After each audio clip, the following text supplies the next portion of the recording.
and welcome to episode 359 of the All You Can Hear podcast. I am Wenzel, one of your cosmically lore accurate co-hosts, and joining me today are my other co-hosts. Lactating xenomorph Colt. You stole my name. I was going to be lactating xenomorph Colt. Fuck. Yeah, but you can't do it now, so Damn. pick another one. Lactating xenomorph Tanner. Is that your new name? Yeah. Okay, then I'll be lactating xenomorph Colt. Wow, I got a bunch of lactating xenomorphs over here. Yeah. I wouldn't really call two a lot. I mean, one xenomorph's a lot because they're dangerous. and If I had a nickel, if I had a nickel for every lactating xenomorph was around, I'd have 2 nickels. Yep, Which isn't a lot. And I mean, what? You both have 2 boobs each? 4 boobs lactating? Okay, wait a minute. Oh, wait. Do xenomorphs only have? They'd have more. I don't think they have.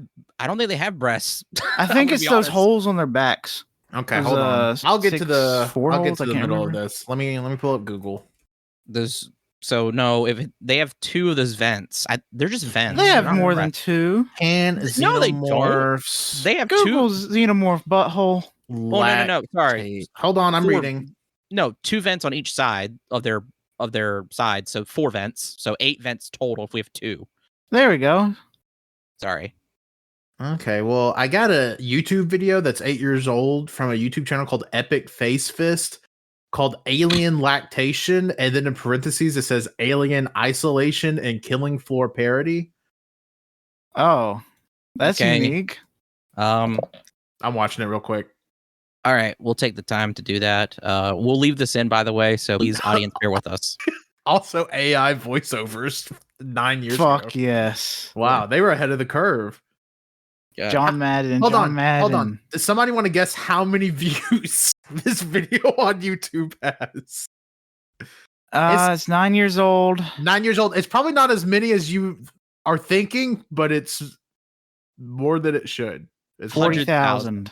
100,000. Okay. Wenzel said 100,000. How many did you say, Colt? 40,000.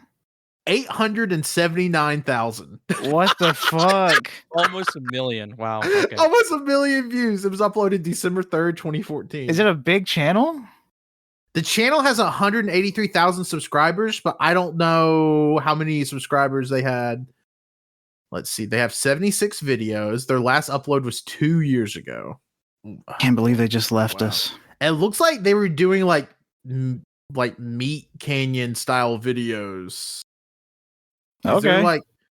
Their second most popular video is called Game Grumps Rage Quit, and it's Ego Raptor and JonTron in the Oh. yeah. Okay. It's 11 years old. That's what we're talking about today, right? Yeah. Let's go through the history of this channel. Yeah. So if you couldn't read the title, no, I won't say that. Hold on. If you could read from the fucking title, we're reviewing and discussing Alien Romulus. At the time we're recording this, we just saw it the day before, which is the opening week.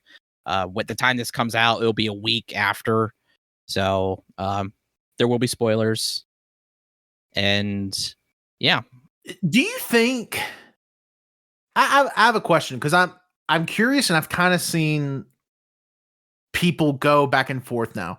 I feel like at this point, if you click on something called, just for reference, Alien Romulus Review, you should expect there to be spoilers in it, right? Especially if it's a podcast.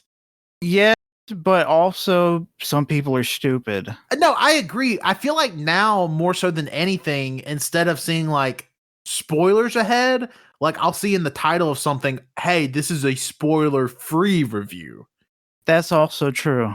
that's also true. It's just interesting how I've seen that shift. Because I remember I was thinking about one of the first episodes of the podcast we did, episode 3 or whatever, when we talked about Guardians 2 for the last 20 minutes.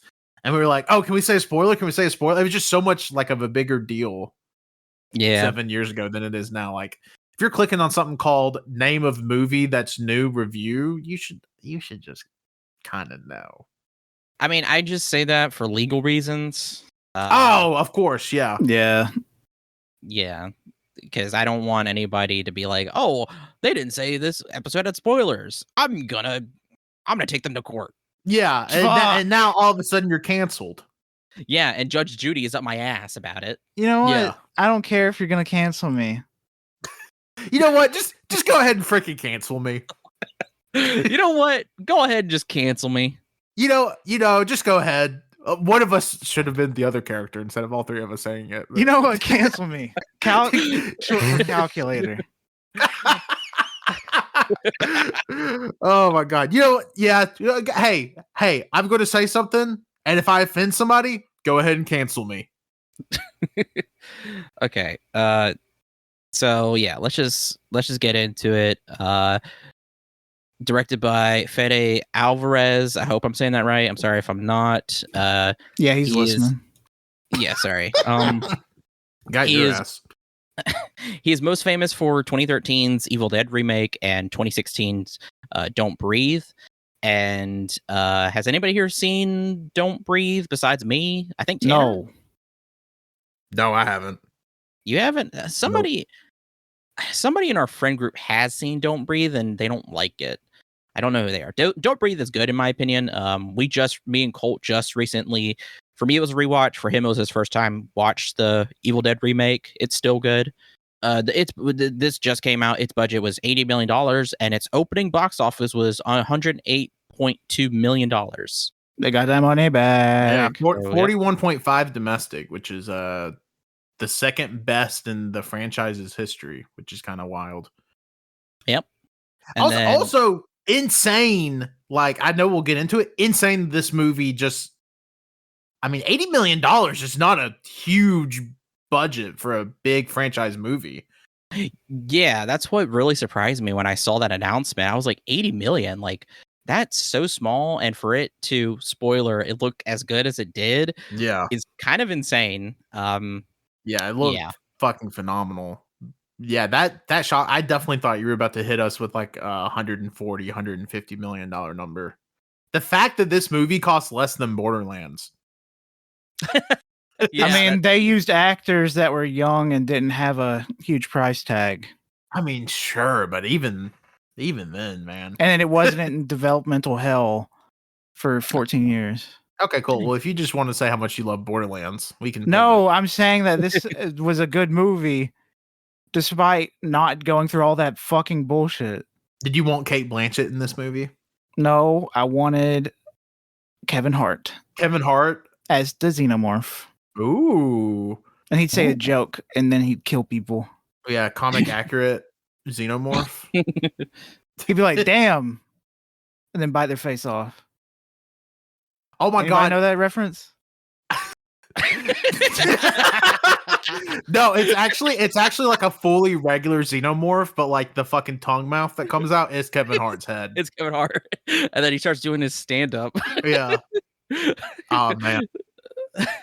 Sorry. I was zoning out a little bit because I was trying to figure out the runtime because for some reason my mind couldn't calculate something so simple. So the runtime is 119 minutes, and my mind was like, "Oh my God, how much time is that regular time?"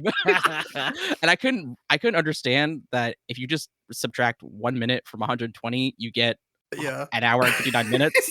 Yeah. So yeah, what were you thinking? Were you thinking you were like, "There's no way this movie was only an hour and 19 minutes"? No, I had to pull up my calculator, and it took me forever. Hey, calc. I was like, "Why can't I figure this out?" I don't like.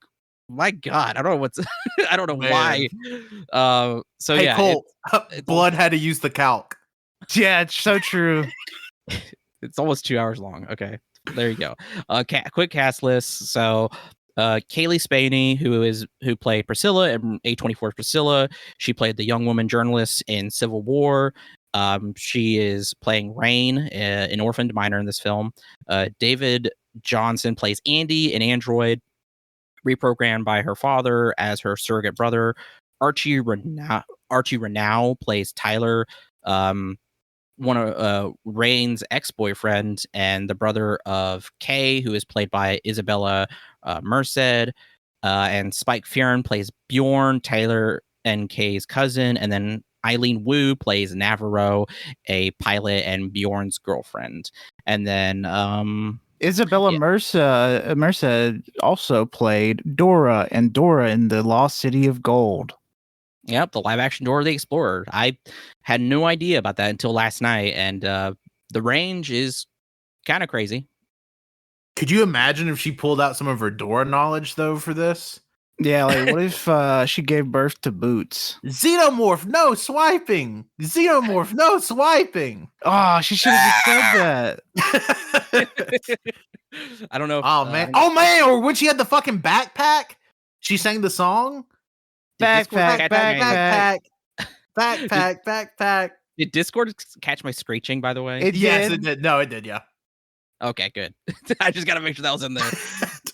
Maybe you should do it one more time just to make sure. No.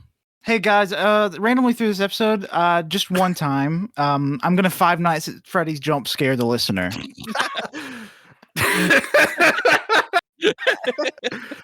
Man, isn't it crazy? Like you could just be listening to a podcast and just somebody just fucking scream,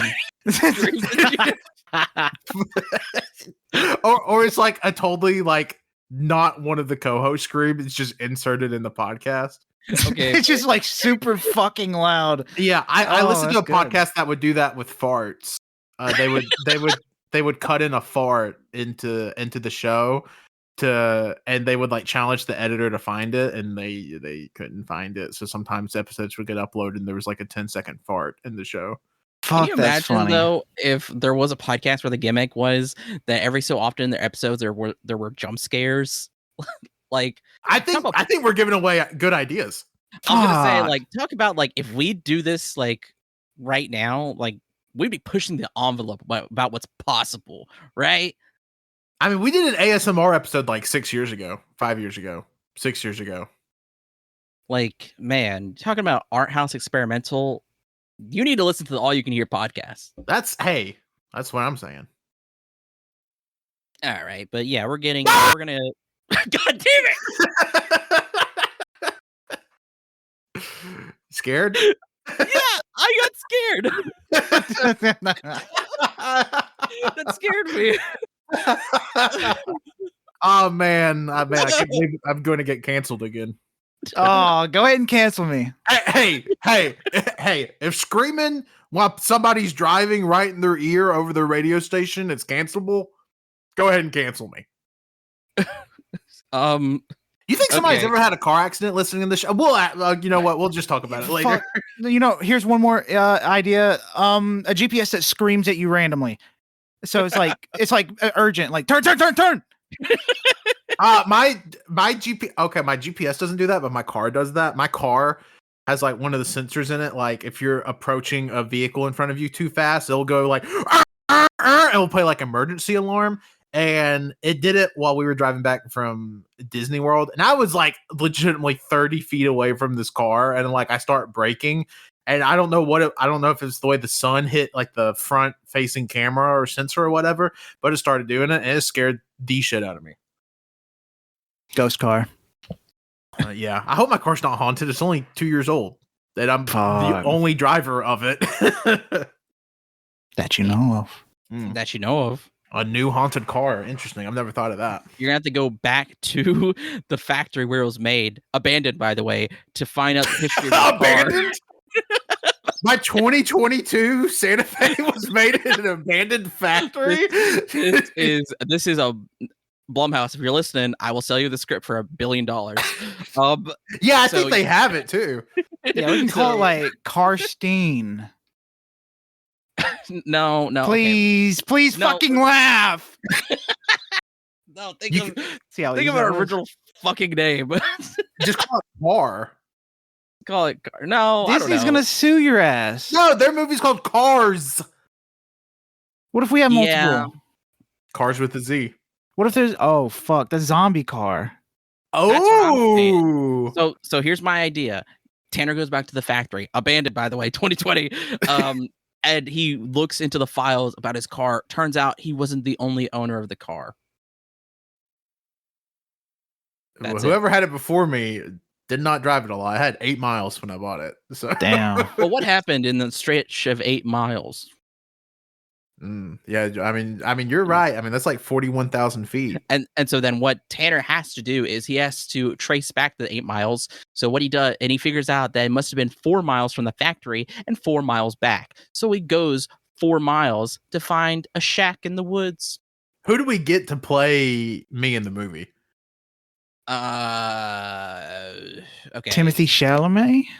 I was thinking that's probably the closest thing to a lookalike I have. Timothy Chalamet or Chris Hemsworth? Yeah. Yeah. That's another good. Maybe The Rock. Yeah. Fuck. A little bit. Why don't we get all 3 of them for this movie? Yeah. Oh, wait. Or some Shaq. Maybe Shaquille O'Neal. Okay, yeah. When I think Tanner, I think of Shaq. Shaq should be the voice of the car. No, I like that idea. Actually, Shaq should just be the car, but just be him. And it's never acknowledged that the car is just a person.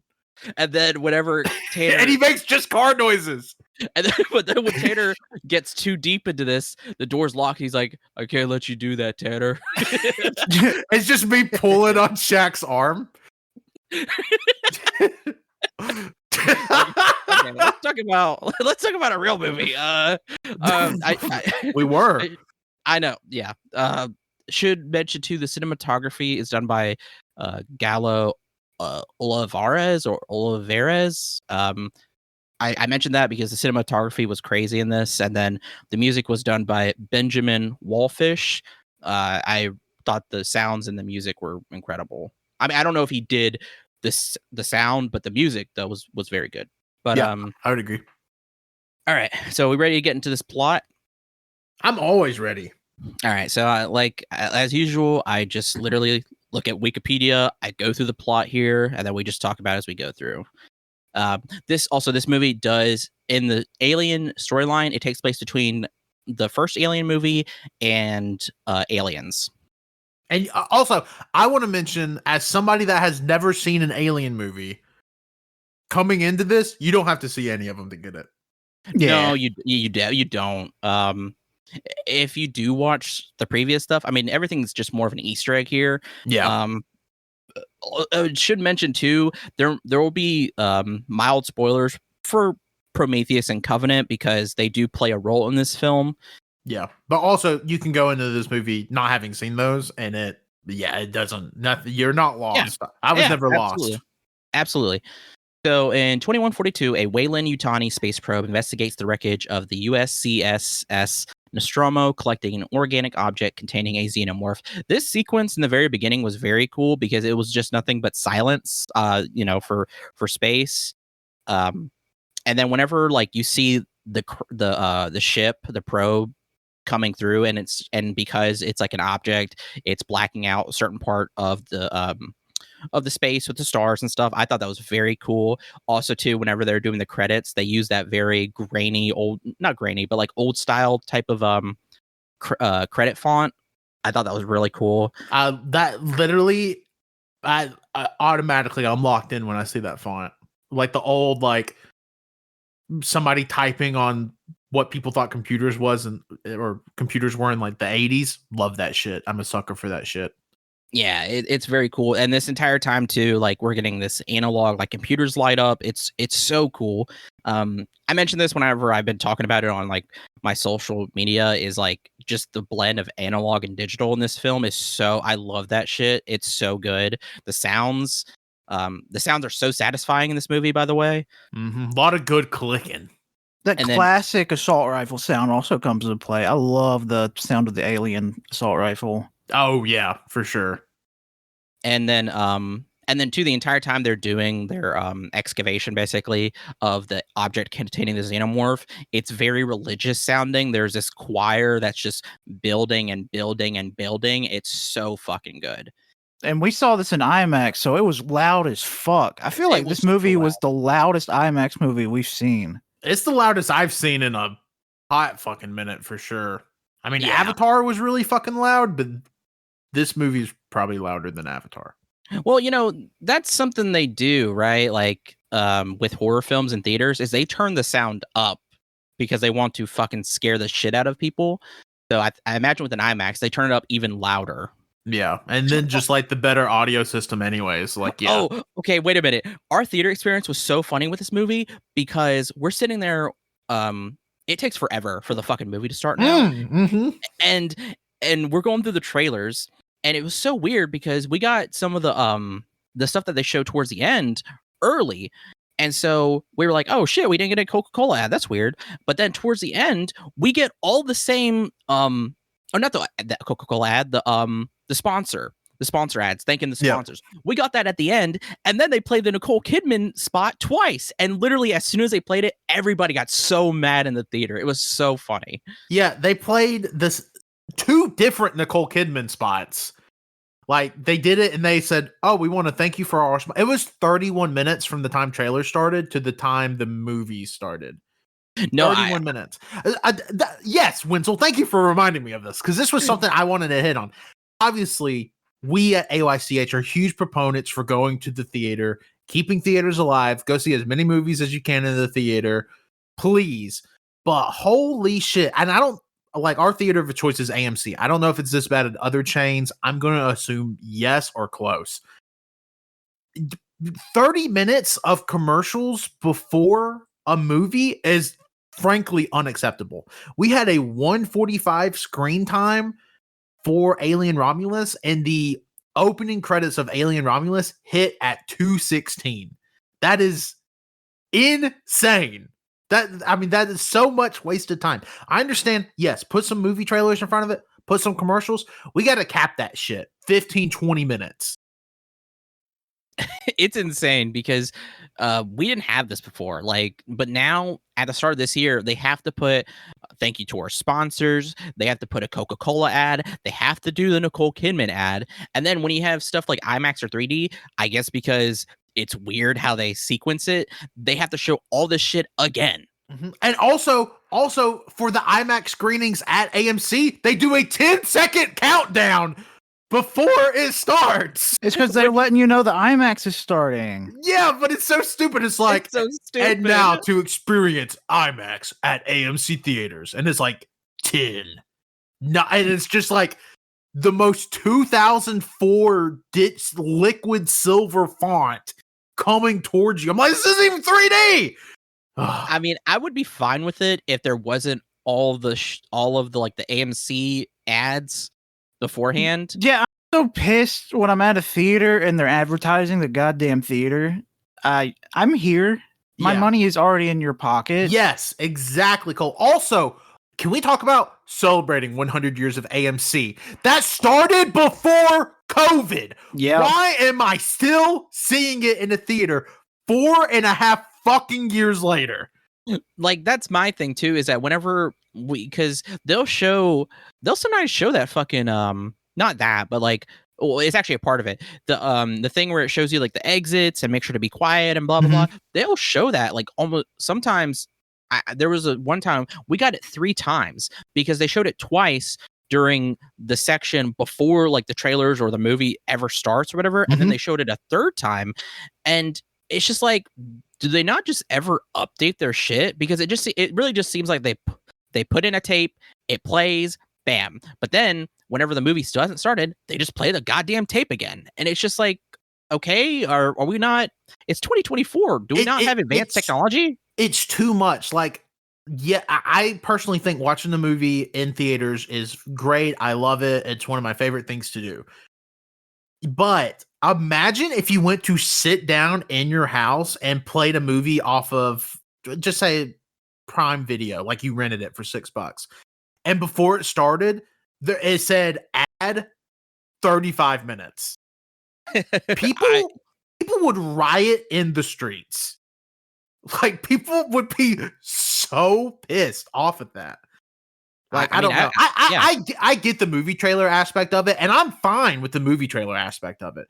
But like Colt said, AMC advertising AMC in an AMC theater is so fucking bizarre. And I get they want people to pay for A-list, but at the same time, because their whole thought process with A-list is, oh, well, if they have A-list, they're going to spend money on food here more often, which is where movie theaters really get you.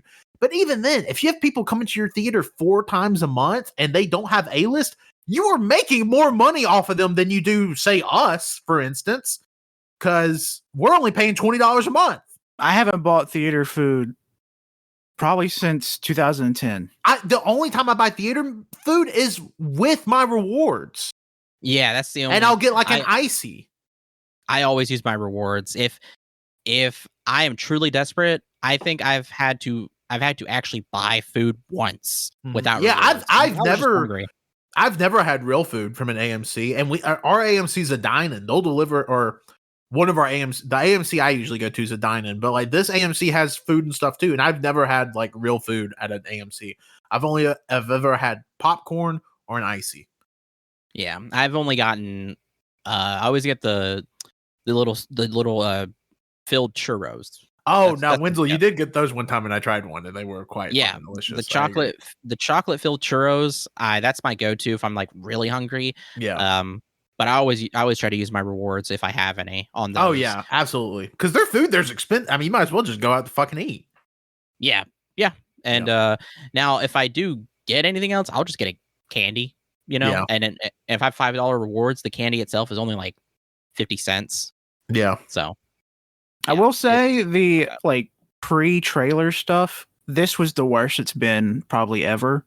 Oh yeah. Oh yeah, this is the worst I'd seen it because we had like 2 different like break-ins for like Coca-Cola student films, and they're commercials. They're not student films. They're not student Coca-Cola films. ads.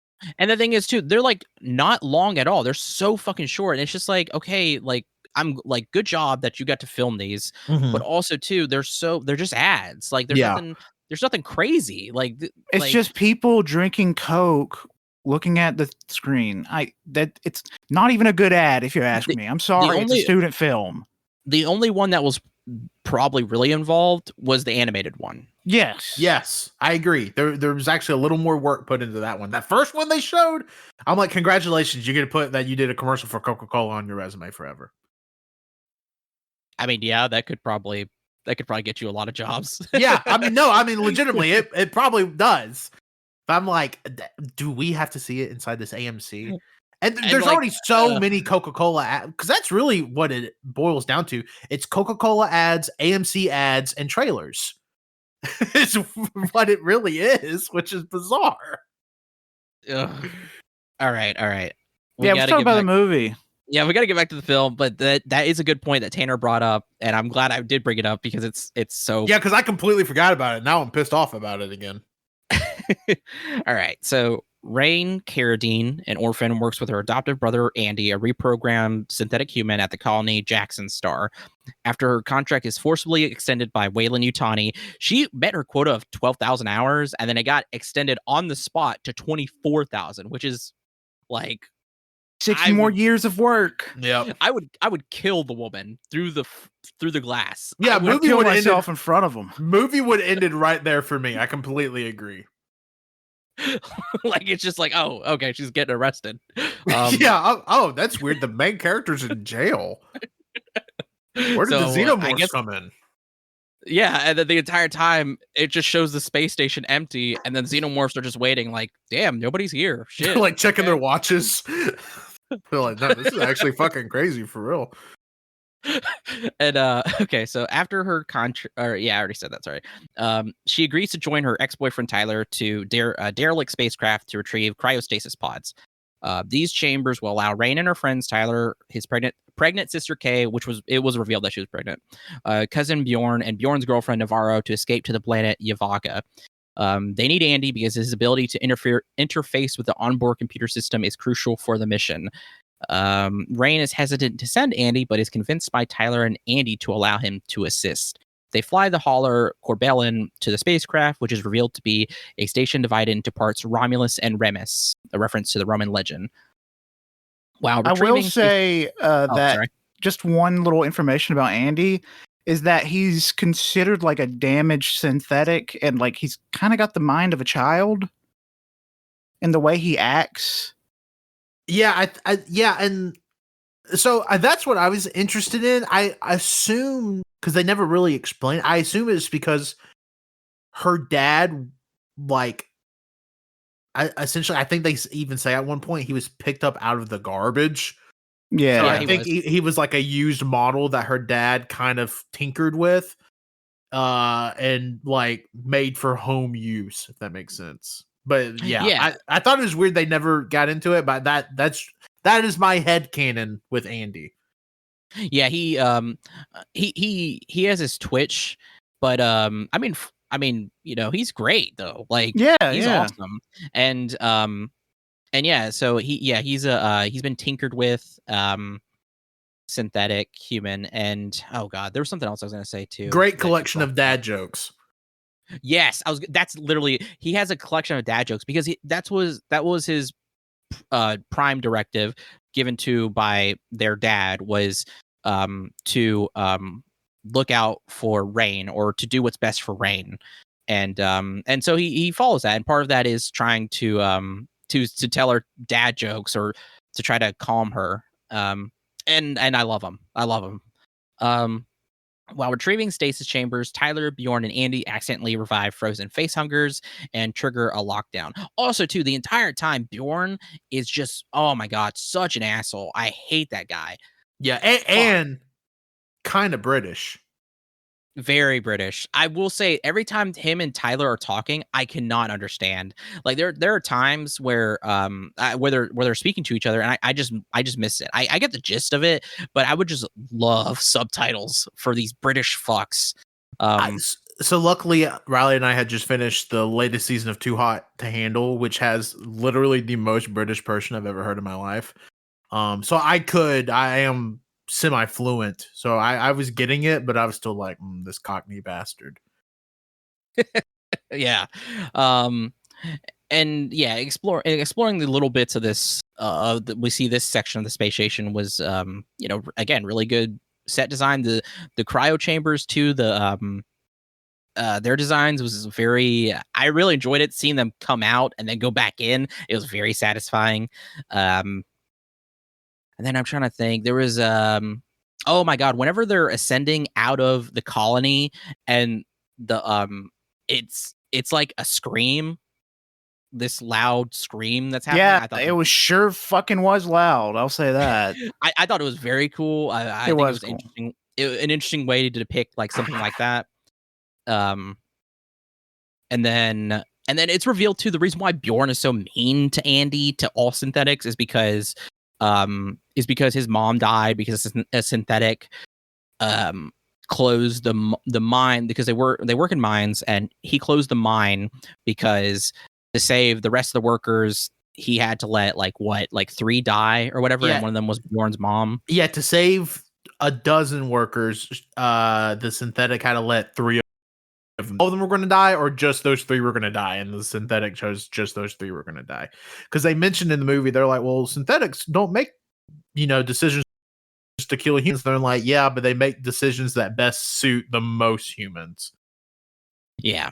And that's what's interesting too about Andy, is that Andy, like there's something different about him. Like, the entire time they're saying like, oh well, he's a synthetic, don't feel bad, or who cares, or whatever. But the entire time Andy is showing humanity. I think that's what's interesting about it, is that because of what he's gone through and the tinkering that's been done, he's kind of reaching a point that many of the synthetics we've seen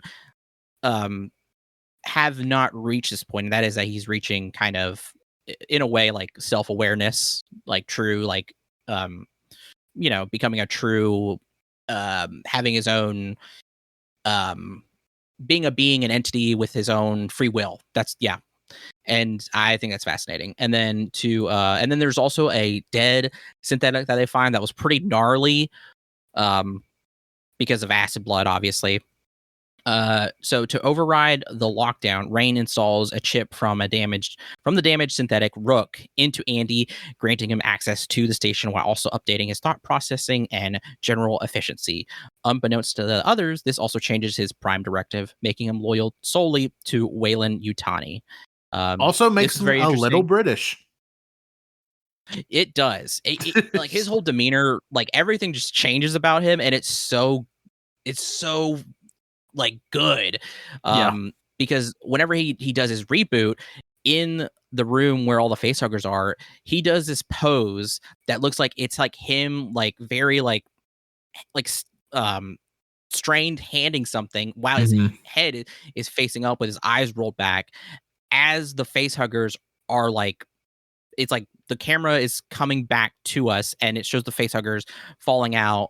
Like the whole room's red.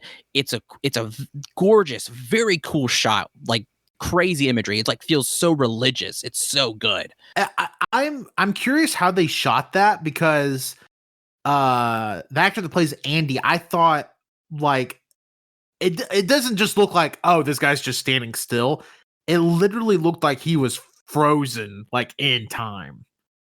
Yeah, like I thought it was very cool. Like I don't know if it was just him standing still, then fucking kudos. But he stand dead still. It was like he was like a synthetic. You know, all of his processing, everything in his body stopped. It was very cool. Yeah. God, and then whenever he does, so as the group flees the chamber, a facehugger latches onto Navarro. This scene too is really cool because again, Andy is so different, because now it's like he's aware, you know, he's like everything about him is just changed. It's so cool. Did we talk about how Bjorn's deep throated that thing? No, we did not talk about that, Colt, because that was in the room. We're out of the room, but yes. So the special effects in this with the facehugger, one of the facehuggers latches on to Bjorn's face, and luckily it doesn't get onto him. Well, unluckily, because I fucking hate the guy. But you get to see the full facehugger's penis. Yeah, that thing's huge. It went all the way down into the stomach to lay that little egg. Well, that's Navarro. Well, yeah, but like the goal is going in there. Yeah. No, I thought we were talking about Bjorn specifically. So then Rain reactivates Rook, who discloses that the station's crew was killed by the xenomorph and its clones. Now, I should say Rook, they had a deep fake of the original actor, the late Ian Holm, who and the name of the synthetic in the original film was Ash, by the way. Okay. Ash. So yeah, he plays Rook, and that was interesting, and a lot of criticism of this film was that of how like kind of disturbing that was, but the family gave them the rights to do that. They said it was okay. Yeah, I mean, I talked about it in the car yesterday. I'm you know. Yeah, if the family's down with it, do it, man. I mean, if guy signs off on it, you know, whatever. I mean, if they're gonna do it, and like, you know, if they're gonna do it with someone anyways, might, you know, get paid, I guess. Also, I thought it was pretty fitting because he's a synthetic in the movie, and the character looked Uncanny Valley, and synthetics are already Uncanny Valley. So yeah, I thought it was very strange with people, like, besides the criticism of like them using the actor's likeness like that, they talk about how Uncanny Valley it feels. It doesn't feel real. It feels weird or whatever. It's like, okay, but think about the practical effects in the original Alien films, how they looked. They didn't look exactly real either. They looked Uncanny Valley. Oh yeah. This I was telling them in the car whenever we were driving home, was like, this kind of mimics that, just in a more modern, with modern technology. I think it fits, you know? Yeah. I thought it was very good. Yeah, I completely agree. Like, I could tell the moment like Rook's mouth started moving, I was like, okay, that's off, but like this is already like an AI robot character, so it weirdly fits the aesthetic of this character. Yeah. And also too, whenever I saw his name was Rook, I was like, okay, all right, we're playing chess now. All right, this is gonna be a game. Okay, I see you, Alvarez. I fucking see you. Yeah, Wenzel had a notepad writing stuff down. Spoiler, I love this movie.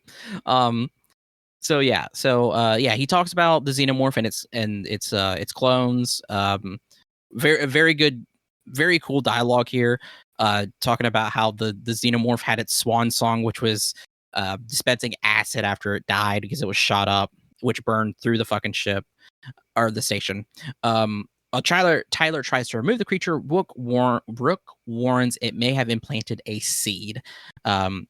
This whole exchange right here of like, oh, it's so stressful, but at the same time, it's like you have these two characters, Andy and Rook, who are both processing, calculating, thinking.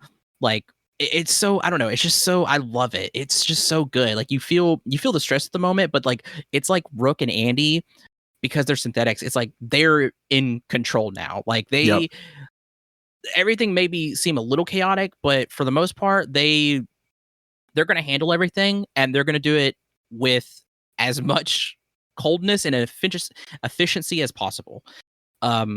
Despite Andy's attempts to stop him, Bjorn flees with Navarro on the Corbellin. Oh my god! Okay, in this scene too, whenever he runs after them was so cool because they try to shut the door on him, and Andy, because he's been upgraded now, is able to keep the door open. Oh, terrifying. It went hard. It went so hard, and then he chases after him, but he gets locked out of the final door, and then he has to go back into the airlock, and then you get this scene where the emergency lights are flashing, and like again, and it's another pan out, showing Andy in the center. All the lights are changing. And it's so cool because like in this moment you look at him and it's just like he's thinking, he's calculating, he's thinking this is a fucking game. Just like Rook, they're thinking of what pieces next to place, what to move, what to do. Oh, it's so good. It's just like moments like that. And then a chestburster emerges from Navarro, killing her. Brutal, by the way, especially too when she says, "Please don't let me die," as Kay is holding her. Kay is screaming bloody murder because she just watched her friend have an entity burst out of her chest. Yeah, she was just sleeping before she came in with chestburster. So that's a fun waking up. What a rude awakening, am I right? Hey, that's what my iPhone alarm does to me. Yeah. Hey, I right? wake up every morning looking at my iPhone alarm, and I just hit it with that Cage scream. By the way, a great horror movie scream too. I don't know, that goes in like the Hall of Fame of horror movie screams. I thought it was very, very good. Oh yeah, very good. Again, Kay's, I mean, everybody's performance here was very good. Everybody played their part, you know. Yep. And then with Kay and Bjorn aboard the Corbellin, it crashes into the Romulus hangar, which this scene was also crazy. Of like the very ship, loud, very loud and flying, just crazy, jeopardizing the station's orbit, leaving less than an hour before it collides with Jackson's planetary rings. Kay is knocked unconscious from the impact, and the chestburster escapes into the ship. She regains consciousness and runs into Bjorn, who discovers and attacks the xenomorph, gestating into its adult form before dying from its acid blood. Bjorn got what he deserved. The guy sucks. Yeah, that's one thing about this movie, is that if you're like me and you love, I just want to see the destruction that the acid blood can create. This movie came through with the destruction with the acid blood, because you saw his flesh melting and like the blood landing on his chest. It looked kind of like it was over his heart. Mm-hmm. And like it looked like the acid was melting through his heart. It was pretty fucking crazy. Yeah, that's what I thought happened, is that the acid blood essentially melted his heart, which is that goes pretty fucking stupid when you think about it. Yeah. Did anybody Okay, so it never says who Kay's like baby daddy is. Did anybody think the part where Bjorn is like telling her to be quiet, and like for a second both of them have their mouths open and their mouths got really close to each other? Did anybody else think it was like, oh, they're about to kiss and it's going to be revealed that Bjorn is the dad? Is the baby daddy? Hey, that's your cousin. What's going on here? Yeah, I know. I thought it was extremely weird. I thought it was extremely weird. It could just be, obviously it could just be him caring, but like it got very, I don't know, very sensual. There was two moments where it got like super sensual like that. I'm like, okay. And yeah, and whenever Bjorn is electrocuting the alien, or the xenomorph while it's in its pod. It's Pussy Pod. Thank you. That Colt. is the canonical name of it. Yeah, That is the canonical name. Ridley Scott told me. I mean, it's literally as soon as we saw it on screen, it's like, oh my god, that is a vagina. Yeah, that is a straight up vagina, and he was electrocuting it, and that thing squirted too. It got him. Oh my god. The thing is too is like whenever he gets done and he thought it's dead, there's a little the end of its tail sticking out. So it's like, oh my god, this pussy got a stinger. They got that stinger clitoris popping out. wow. Yeah. And then it attacks him in the chest, and then it squirts that acid on him, killing him. That's crazy. Yeah. It slashes his eye, hits him in the chest, and the acid's falling on him. It's brutal as hell. Which, if you don't know, Tanner, in the past Alien movies, the acid blood was an issue, but like they kind of just it's never really explored too much. They're just kind of like, oh yeah, unload on these fuckers, and it's fine. Yeah, the most it did, they're just saying, don't let it get on you. That's the only thing. Just don't let it touch. But they never like question like, well, who gives a fuck about the ground? Yeah. Okay, yeah. that's No, funny. Because I want to say in Aliens they were on a planet. They're on a planet. Yeah. Okay, that's what I thought. And so it wasn't really thought of too much. I mean, like yeah. So the way they use it in here is very more terrifying in my opinion. Oh yeah. Yeah. Oh, completely agree. The fear of like the place depressurizing as the fucking floor melts out from under you. Yeah, right. Like that's never really been something that like they've ever, I don't know, explored. But like here, it's just like you can't. It makes it so much more fucking dangerous because you can't shoot this thing, you can't electrocute it, and if you don't do anything, it's going to kill you. But at the same time, if you do something, it will kill you regardless. Yeah, like that's what I like. We're like, okay, well, obviously just like brain dead shooting these things in the head like mindlessly isn't going to be the end of it, because like they can still kill you after death. Like I mean, that's like my big thing about horror movies in general, where like it a lot of times it seems like, okay, there's like one thing they can do here, but I did enjoy how in this movie, as the movie goes on, like it kept escalating in a way that made sense, and it never like, I don't know, went back on something. It's like, oh, well, you thought this would kill a xenomorph, not really, and then you know it was like 1,000 things. I thought it was really good. Rain and Tyler navigate to the bay while avoiding the facehuggers. This scene was also very good of them running through the hallway. And when Andy does his run, I don't know. I every time now, whenever we got out of Tanner's car, I made the joke to Cole. I looked at him. I was like, run to our car. Why? Because it was sprinkling outside. No, because I let loose a bunch of facehuggers in your car. Oh, okay. Oh, Wenzel was making an IRA reference, so I was like, what? Oh no, that was before when we ate lunch and there was a bow under my car. No, Colt was like, "Did you put a car bomb in Tanner's car?" Whenever I said run, so that'd be crazy. That'd be crazy. We probably wouldn't hang out for a while. Yeah, I don't think.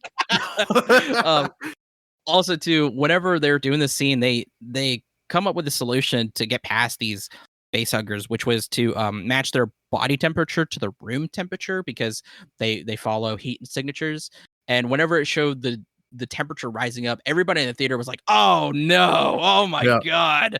Like everybody was like hates. Like I'm glad we're all in unison on the fact that we hate like terrible air conditioning room conditions. Yeah, but it's also funny where it's like, oh, we have to set it to this extreme heat temperature, 98, and also just living here, we're just like, oh yeah, that's like an average summer day.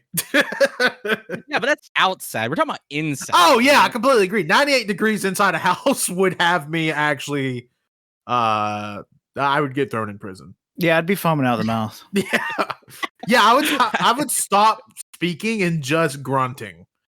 And it's almost like you have a chest burster in your chest, but it's just you hating the heat. Yeah, I'd start barking. Yeah, for sure. Kay escapes the Corbellin, but is stalked by the xenomorph trying to lure the others into a trap. Andy refuses to unlock the door so as not to put everybody at risk, and they watch helplessly as Kay is attacked and dragged away. Andy finds samples of fluid scientists had extracted from the xenomorph, which Rook calls the Prometheus strain, intended to perfect humans. This is where we get references to Prometheus, Covenant, and we got a reference to Prometheus earlier too, whenever Rook is showing them the hologram of how they where this came from and stuff. It shows the vase that it comes in from Prometheus, and then Tyler makes a offhand comment saying it's probably some fucked up bioweapon, which if you don't know anything, that's exactly what it is. It's a bioweapon, not made by humans, made by the engineers, because they wanted to kill humans. They wanted to kill all humans. So I thought that was a fun little reference there. And Alvarez himself said that the film doesn't necessarily go in the timeline that, oh yeah, Prometheus and Covenant are like hardcore lore. It just kind of blends both of them together into this, which I think is really nice, kind of saying like Prometheus and Covenant are part of this universe. They're good. They're here to stay. This is how we're going with it. Because Prometheus and Covenant are fucking good. Amen, brother. I preach that still. Covenant is still my favorite movie. Genuinely.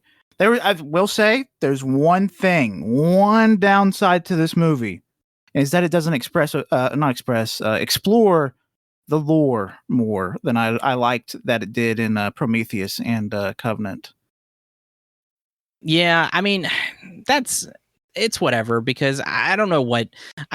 It was tough because the lore that was explored in Prometheus and Covenant is the reason why people didn't like those movies. And that's a huge reason why I loved it. I just love world building and like backstory. See, that's the thing too, as I do too, and leaving stuff unknown is fine. But sometimes when you do that world building and that explanations and stuff, and if it's done good, I mean, I'm here for it. And I think Prometheus and Covenant was done very well with that. And but they're I can kind of see they were kind of trying to play it safe because of how the past films are looked. We are getting revisionist shit. I've talked about this all the time because leading up to this movie, people who fucking hated or the way it was treated, Prometheus and Covenant, when they were released, they're like, oh, actually, Prometheus and Covenant are good. It's like, no, shut the fuck up. You guys hated it when it came out. Like, shut up. They were always good. They were never bad. Get them. Yeah. Who agrees? I agree 100%. I mean, I already said I've never seen one. I mean, look, I think you should feel however you feel about movies when you see them. I stand by that. But, or, you obviously have the right to revisit a couple of years later. I do think it's crazy that some people will hate a movie when they watch it. And then after people have talked about it online without re-seeing it, they're like, you know what? Maybe I didn't hate that. I don't know. I feel like I mentioned it in the car yesterday. I feel like we are also seeing that with Star Wars right now, specifically with like episodes 1 and 2, where people 1 and 2 fucking suck. Yeah, people are like, you know what? Like, those movies aren't bad. No, you're right. They're not bad. They are fucking dog shit atrocious. Episodes 1 and 2 are outside of the pod racing scene in Phantom Menace, that is 4.5 plus wasted hours of watching movies. They are so fucking bad, and they're not like funny bad in ways. They're like actively boring. I want to die bad. I like Darth Maul. That's it. Yeah, Darth Maul's design is awesome, and the concept of the Attack of the Clones is cool. It's just the movies fucking suck. But they finally fully explored. Not finally, they fully explored it in the show Clone Wars. Yeah. So all the cool shit happens there. Yeah, I'll watch it eventually. I don't think you will. I still have to watch Mandalorian season 3. And you gotta watch Boba Fett, which is actually Mandalorian season 3. Yeah, and I have to watch Andor, which I've heard is actually the best Star Wars thing. And Ahsoka. So anyway, yeah. So there are other references to there's like a few references to Covenant, kind of in the way the body language of the xenomorph and with the synthetics. But yeah. Rook insists the samples must be brought to the colony and prevents the Corbellan from leaving without them. Rain and Tyler rescue Kay from a cocoon, but turns out and Andy's incapacitated. Badly injured, Kay injects herself with the fluid during their escape. Rain returns the Romulus to get Andy by removing the control chip that Rook she had put in previously, thus returning his loyalty to Rain, and disables the ship's gravity in order to shoot the xenomorphs while keeping their blood away from. This was also, like I said, the use, like we've said, the usage of the blood was crazy. This was very cool, very unique. There's a really good shot too where all the blood spirals to make it like the golden ratio symbol that I thought was very cool. Just like, such a fucking. That's probably one of my favorite scenes in the movie because just how beautiful it was with the wind blowing the blood and just having to slowly move through gravity. It's such a unique idea to stop the blood from melting through the walls is to just make it fucking stop in place. And also in place. It managing not to be hokey. Like I don't know, like that's what I like it. Not only it wasn't like hokey, it was like an actual like tense moment. Like I noticed like I was tensed up watching that. I was like, oh my God. Even just a little bit of acid can like ruin this whole fucking thing. Like I was tense. And also just watching the bullets blow through these aliens was crazy. Oh yeah. Oh, I do want to mention there were some very intense flash sequences in this movie as well. Very intense. Just want to give a heads up if you're sensitive to that sort of thing. Oh yeah, fair. Like close your ears if you don't want to get flashed right now. This is what it's like. Yeah. Damn. Hey, we're always pushing the gambit. That was the first auditory flash. But yeah, I thought that scene was actually really fucking cool. And an idea written on paper could be like, well, how are we going to pull this off? And it still managed to be serious. And it does. Especially like in a movie that's obviously not afraid to like kill off like quote unquote the main cast. I mean that's Alien. I'm gonna go ahead and tell you that Alien cast only or usually one person's gonna survive. Yeah. Like I know that like it's enough in the cultural zeitgeist that I know that. But like so I thought that was cool. I was like, oh, like you know, they could just get melted by this acid right now because I had no idea where we were at in the runtime either. So I was like, oh, yeah. So very, very cool. I do love too with this movie with how there's like a lot of I guess it's Alvarez's style. It's very similar to his remake of Evil Dead with these like really cool like close-ups and intensity. Like you said with the flashing too. It's so freaking sick.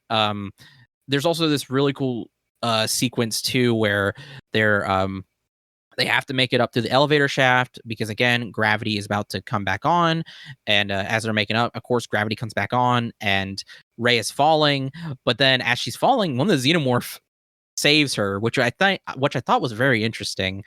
Of course though the xenomorph wants to kill her, and she loses her gun in between this too, and so Andy, to save her, falls, grabs the gun. Is so badass. Grabs the gun and just starts unloading on this fucking thing. After the elevator falls through the shaft and kills a bunch of other aliens, also sealing a hole that had been made by the acid decompression. And then he lands on top of the alien as he like unloads on its head. And then he says, I think he says, stay away from her. And then stutters a bitch. Oh, so good. Yeah, it was very, very good. I also thought that her back was broken when the xenomorph caught her. But I think that was just Spider-Man that did that for me. I was gonna say, I was like, I thought you were about to pull a Spider-Man 2. Like, yeah, I did too. Because that would have been fucking crazy. I was gonna think like, oh my god, is Andy gonna be the only one to survive? Yeah, like, I definitely thought we were looking at an Andy and Kay on the ship situation. Yeah, I think the xenomorph saved her just because to reproduce. Because there was a face hugger right next to them, and it looked like it was about to get her. Oh yeah. The xenomorph caught her for like hunting purposes. I don't. It's not like the xenomorph saved her and then they kissed. No, yeah.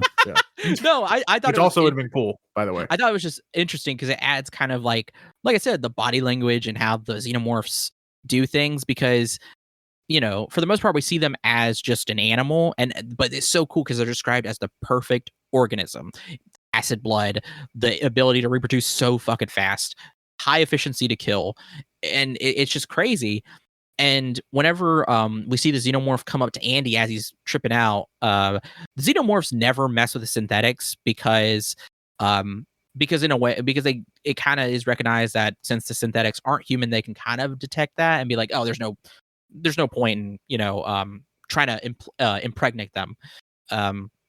But at the same time, with the way the xenomorph came up to him, like it could have, because it's not like they're completely just non-hostile. It actively like just not avoided him, but it came up to him, looked at him, was just like, okay, never mind, and kind of walks away. I think that is a direct reference also to Prometheus and Covenant because of what David did in altering the DNA or in creating the xenomorphs. I think it's like them David implanting in the DNA the maybe the ability to recognize the synthetic humans. I think that's really cool. That's a slight reference, in my opinion. I'll take that. That's my headcanon. You know what, Wenzel? I respect it. Thank you.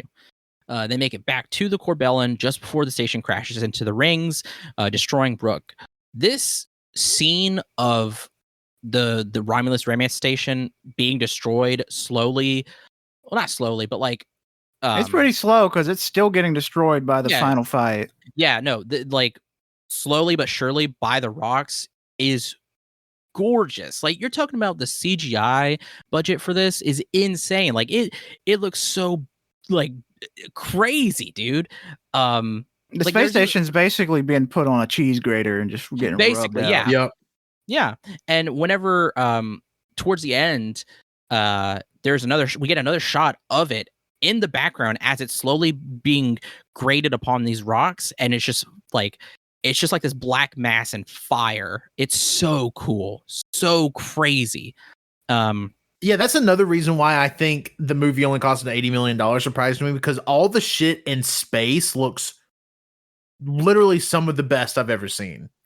Like, and we don't get like a ton of it, but like what we get is like, I mean, it looks fucking incredible. Yeah, like for real. Oh God, it's so crazy. Like I'm still thinking about it. What we're talking about it right now.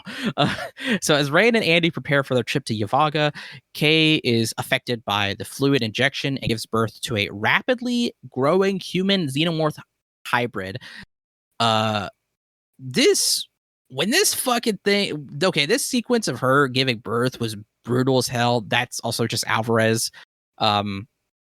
So much blood, but also too, when this thing pops up on screen, I literally was like holding my breath. I could not breathe. I was like, no fucking way. This thing looks insane. I mean, it's every meme of somebody saying, what the hell is that? Is literally right at this moment. This thing was crazy. Yeah. So I was expecting her. So what I thought was happening, because it does like at one point about midway through the movie, it shows like her stomach like noticeably get bigger after she gets off of the ship.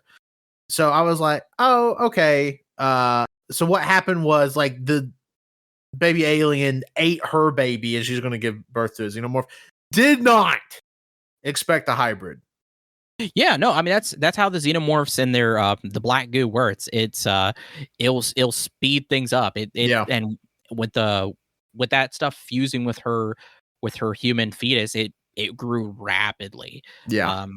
It did to look more like the human alien hybrid in Alien Resurrection. If you don't know what that looks like, I highly recommend looking up the Alien Resurrection newborn. That thing is fucking terrifying looking, but it looks nothing like this. This one looks like an engineer xenomorph. It was crazy. It looks so similar to an engineer xenomorph. And if anybody's seen oh my fucking god, Colt. Yeah, the newborn's crazy looking. Yeah, but yeah, you're right. It looks nothing like this one. And of course, you know, this guy, like whoever played this creature, we get a full costume. Like we get a full body shot of this thing, which it also has a weird like Y-shaped hole, I guess, for its genitalia. Very, very funny. This thing was insane looking. Like I can't. It's terrifying. It was absolutely terrifying. This thing was so crazy. It looks like Colt said, it looks like an engineer. It looks like something out of Scorn. It looks like something out of out of Geiger's work himself. It was crazy. So the hybrid kills Kay and injures Andy, which I think was funny because this thing, since it comes directly from a human, it doesn't recognize synthetic like Andy, like it would with the past. But Rain manages to eject the creature into Jackson's rings.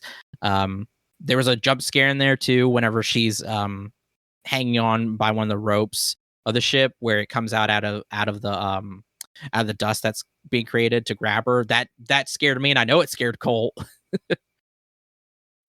Fucking freaky bastard! Just the way he looks, it's just so. It reminds me of just something else, but I'm blanking. It's not Splice, but it's something similar to the Splice girl thing. I get Splice vibes from it. Voldemort.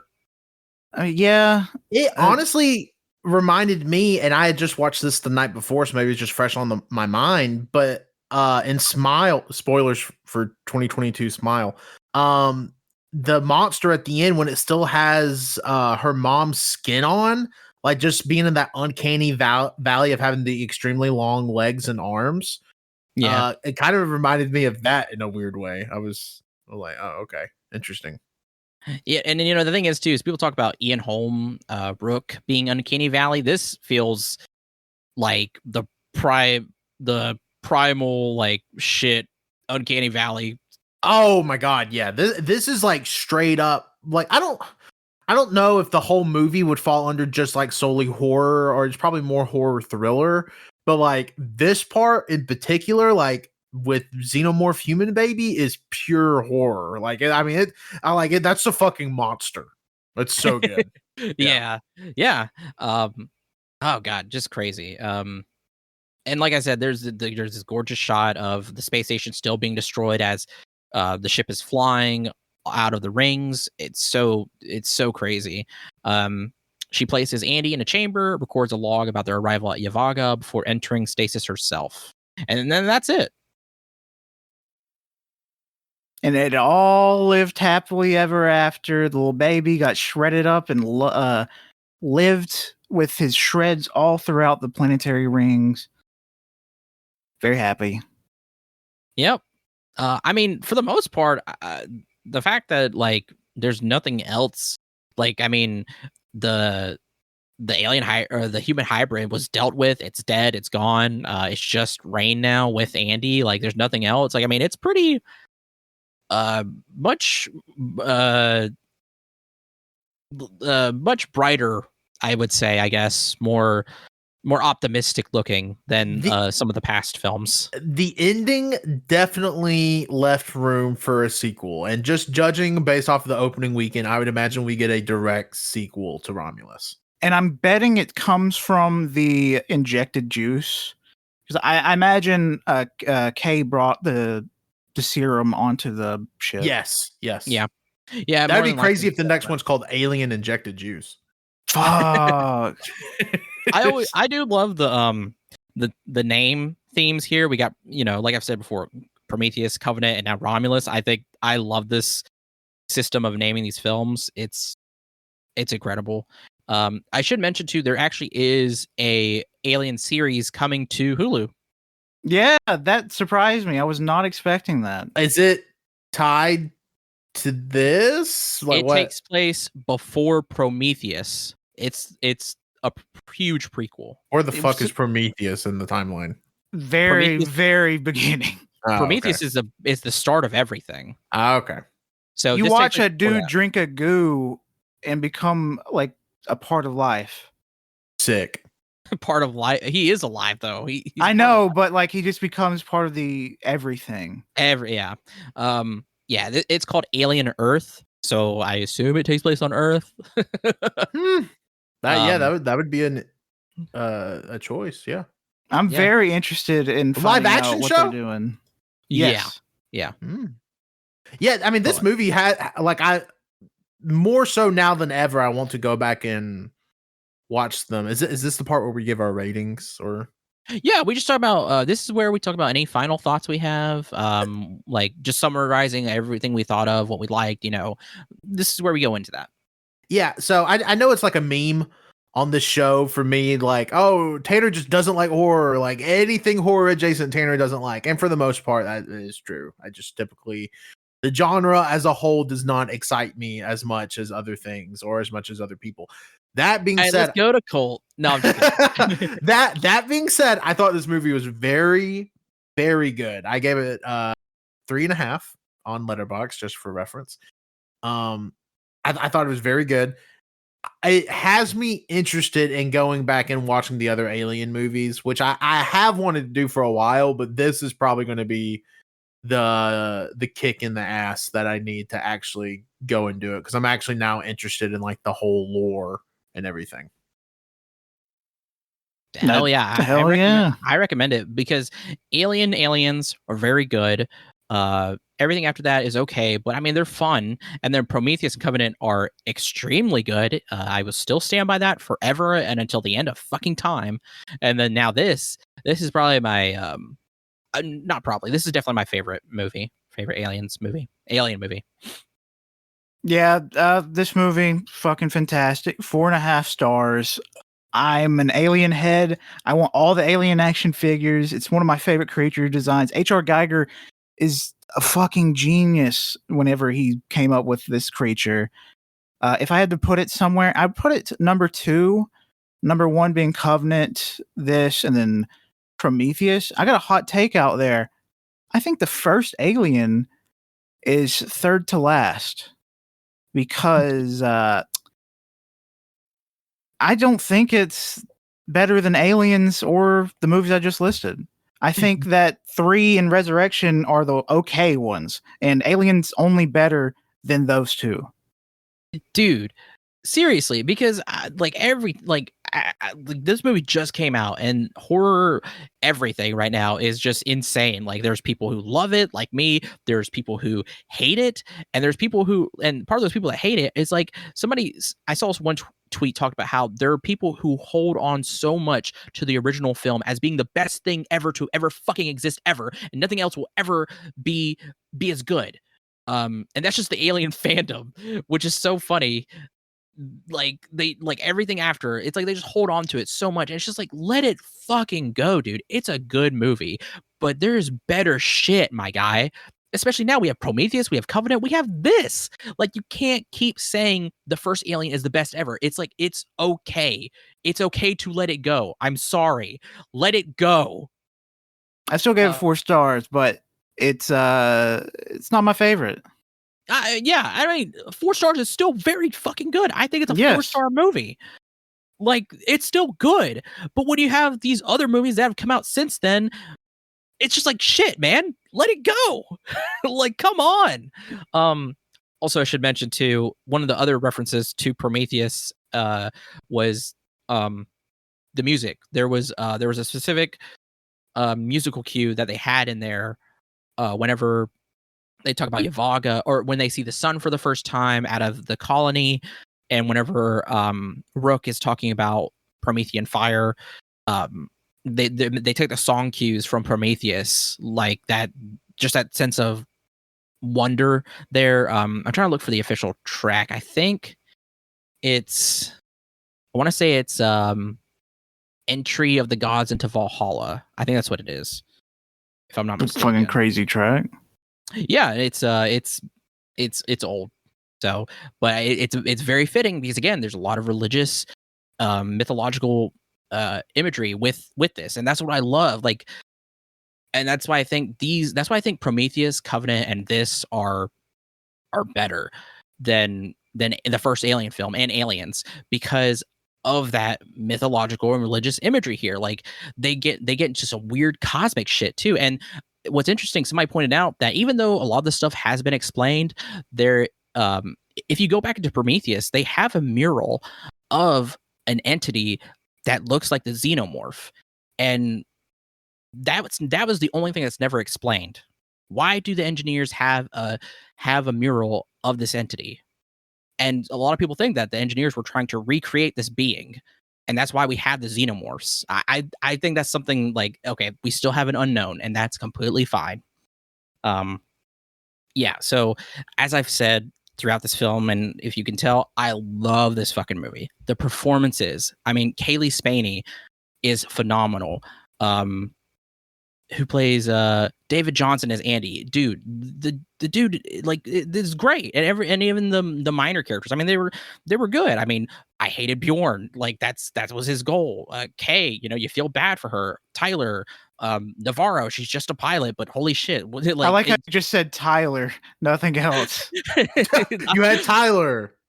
Yep. He was the most unremarkable, to be fair. I kind of was annoyed with him because he's like not getting on his cousin's ass. I'm like, okay, your cousin's being a real piece of shit, and you're just like, stop it. But to be fair, Tyler was definitely the guy who was like, yeah, my cousin's a little racist, but what can you do? He's the homie. But to be fair, like, that's how sadly, a lot of families are. It's like, oh, well, he's family, so I can't be too on him too much. But Tyler was funny because there was a part in there where he starts doing military hand signs, and then later when they talk about using the pulse rifle, like, where did you learn this? It's like, oh, does Tyler have some military background? It's like, no, he learned it from magazines and video games, and I love that. I thought that was very funny.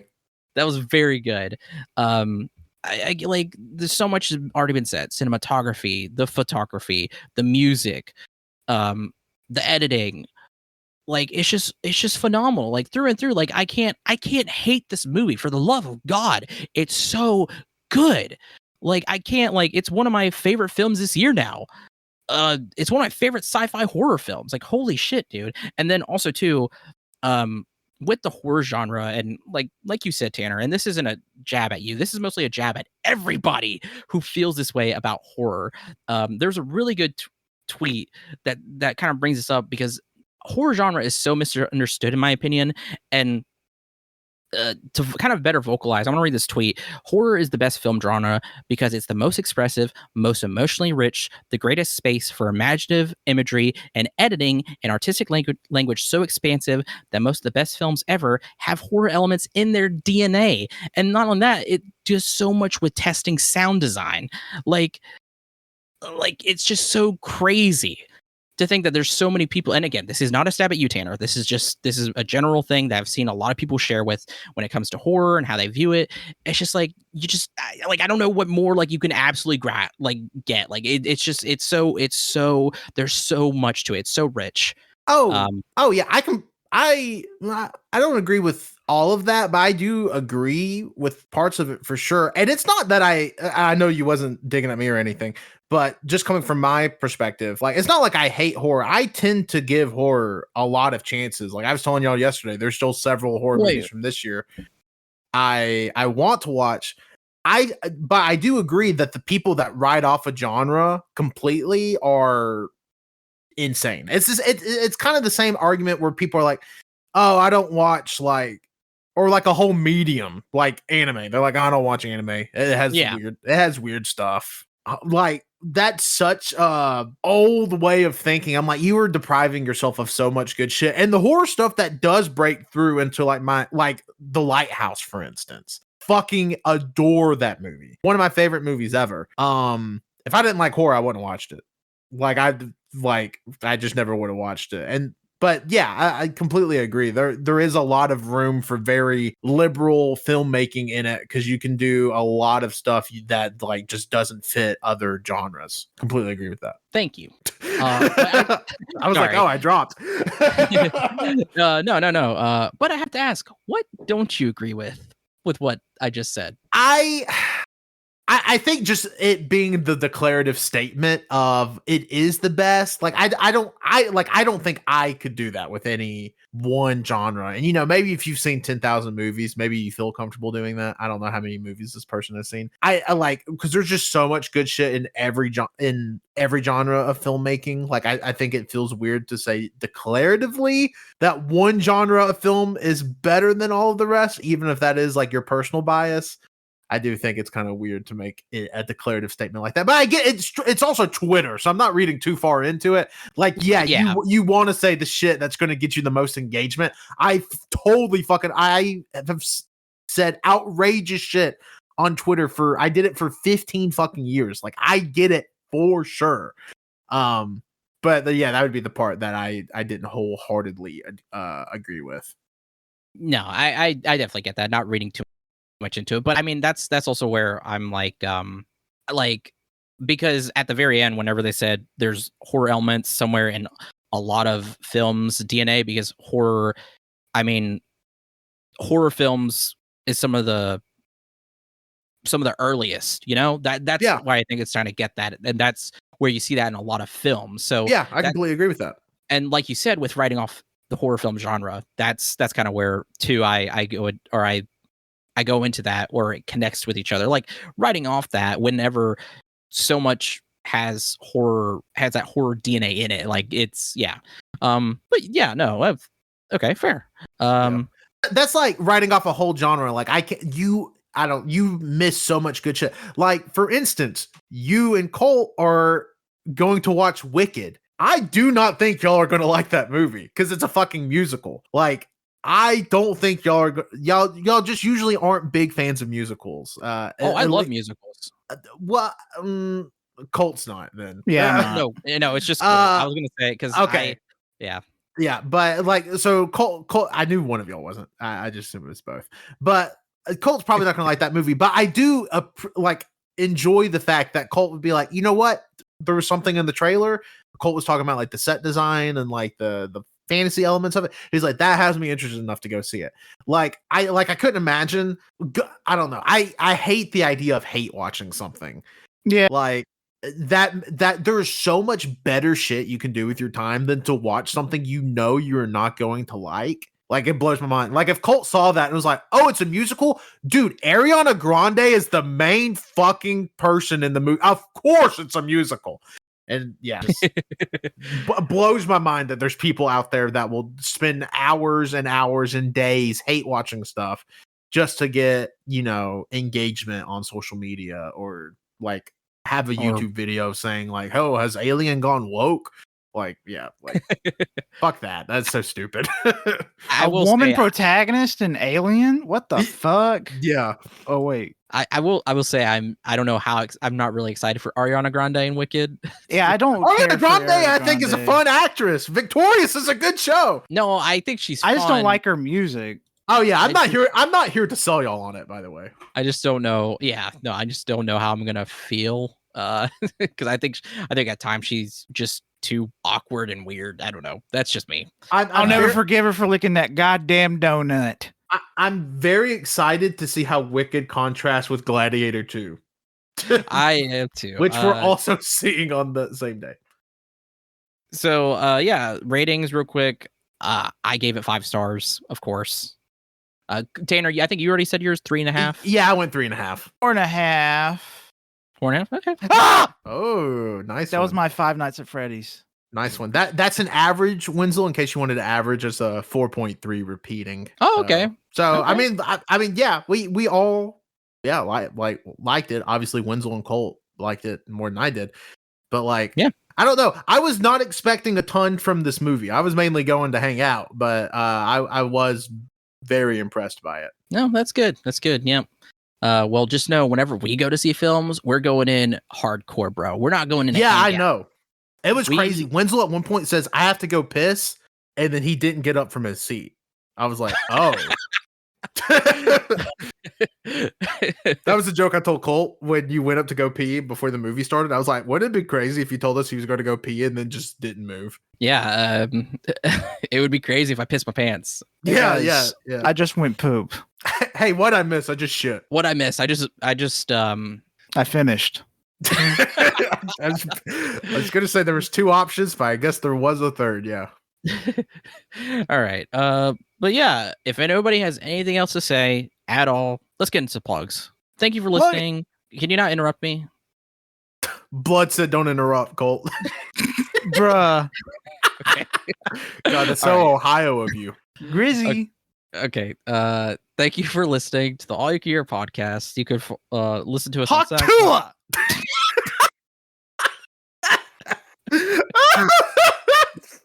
Have y'all heard about this Hawk Tua girl? She's so random. Okay. Let's go see her live. This has nothing to do with anything. The team that she hired around her, she has to be a secret genius to be able to market it like she has. Like, you know what? I have no complaints how she's doing things. Like, it's the same people that buy Let's Go Brandon shirts. That's her audience. Hey, you know, it's like Michael Jordan said, Republicans buy shoes. I do not stand by any of this. I'm just saying it's very interesting that she has been able to market saying spit on that thing, Hawk Tua, and now I do think it's kind of stupid she moved to LA. that is one thing. On the podcast, we haven't really talked about this for some. How come we haven't talked about Hawk Tua on the podcast? What's wrong with us? Well, because last month when it happened was all the pre-recorded trivia episodes. Oh shit, you're right. But anyways, it's just all she did was talk about blowjobs, and people are acting like it's the funniest thing ever. I'm gonna show them porn. Second. If they watch porn, they're gonna be giggling like a motherfucker. They'll be thinking that's the funniest thing they've ever seen. Like, hey, grandpa, check this one out. And it's a girl getting bukkakied. What's up? Well, now I know what I'm doing at my family Thanksgiving. Man, no, me and Colt talk about this occasionally because we still get crossover of just Hawk Tua shit on our fucking Twitter, and it's just like oh my god, like shut the fuck up. Like she's popped up on my TikTok like For You page a few times. I will say some of the money she is, I don't know her personally or what, or like I don't know what she's like outside of the camera, but I will say she did buy like a ton of dog food and donated it to a ton of animal shelters. So it's to cover up the flight logs. I know. Well, you know, hey, if dogs get to eat, I'll allow you one bad. And it can be any level bad. You hear that, Tom Hanks? Wait a minute. Tom Hanks. Tom Hanks was on the flight logs. Tom Hanks was on the flight logs, yeah. Oh, okay. For some reason, I was thinking like, you know, people give Taylor Swift a lot of shit for flying a lot. Did not even put 2 and 2 together. You're talking about Jeffrey Epstein. Oh my gosh. We're always talking about a Jeffrey Epstein. I'll say it. Taylor Swift was also on the flight logs. I believe it. I don't think the time. Come at me, Swifties. You should have said that. Oh, no, I'm sorry. Wenzel found dead in the ditch. I'm sorry. You'll be looking like that one Five Nights at Freddy's meme that you keep referencing where you're just like Golden Freddy, I think. I think so. I don't like that this is the second podcast I've done in 2 weeks that mentions Five Nights at Freddy's when nobody I've never played Five Nights at That's Freddy's. What I'm saying. None of us knew either. it. None of us knew it. And on Violent People Radio, shout out, that's my plug, was like, oh, you know, like the bite of 89. And we were like 87? Yeah, that's the thing. We didn't even get the fucking year right because we don't know. No, there's this really funny picture of a guy doing a golden. I think it's Golden Freddy, where he just sits and just has his mouth wide open, looks like he's screaming, but he's like quote unquote dead or he's not active.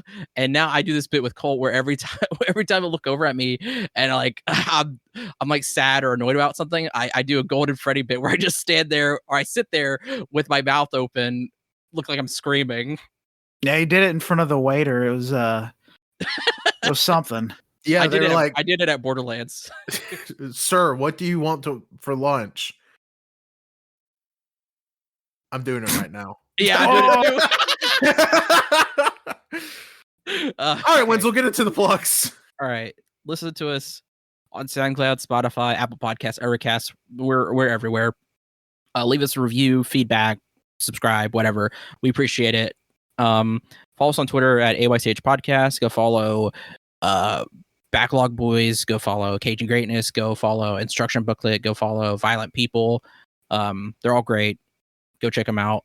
Follow us on Blue Sky, AYCH podcast at bsky.social. We don't ever do anything on there. So What to say? Wait, are people posting on the Blue Sky? No, I always plug it. I think it's funny. Follow us on Instagram at AYCH podcast. Follow us on twitch.tv/AllYouCanHear.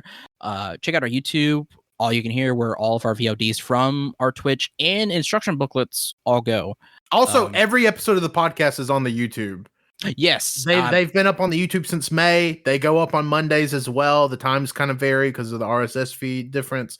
But every episode we've ever done of the podcast is available for you on YouTube. I mean, literally hundreds and hundreds of hours of content all on our YouTube page. Yeah. So, yeah, that's it. Again, thank you for listening. You can follow me, Wenzel, on Twitter at WenzelBookie. You can follow my art Instagram thread and Blue Sky at World of Wenzel. You can follow my Bookstagram, Wenzel Banters, and my Linktree has links for everything, including my Goodreads and my Letterboxd. My name, Colt. Follow me on Twitter, ColtD00, Blue Sky, Goldie99, and my house at 4364 Butthole Lane. That's his real address. That's his real address. Damn, he's already been caught. For me, just visit violentpeople.co. The week you're listening to this, we are almost done with our summer-long writing project, the Wet Hot American Dragon Summer. So you can go read all of that. And I'm also on a podcast called Violent People Radio that drops every Wednesday morning. You can go listen to that. We usually have a fun time on there. You can also listen to the other podcasts in the Violent People Network, including QNTR, Violent People Lab, things of that nature. New Muscle Orchestra should be dropping in a couple of weeks. We're still trying to get scheduling figured out for that, but that should be soon. Also want to mention, the week you're listening to this, I pray new Goatee Gang on Friday. So should be a new Goatee Gang before September. We've had work trips, delay it a couple weeks, but you should be listening to a new Goatee Gang on August the 30th, where we're going to be talking about 2012. And it's going to be a banger. Yep. And there's no more episodes after that. The world ended in 2012. So. Yes. Yeah. The Mayans were right. Yeah, it is the last year. Yeah, we're actually doing this podcast from different points in space and time where the world didn't end. Yeah. Well, I mean, I think people listening to that kind of get it.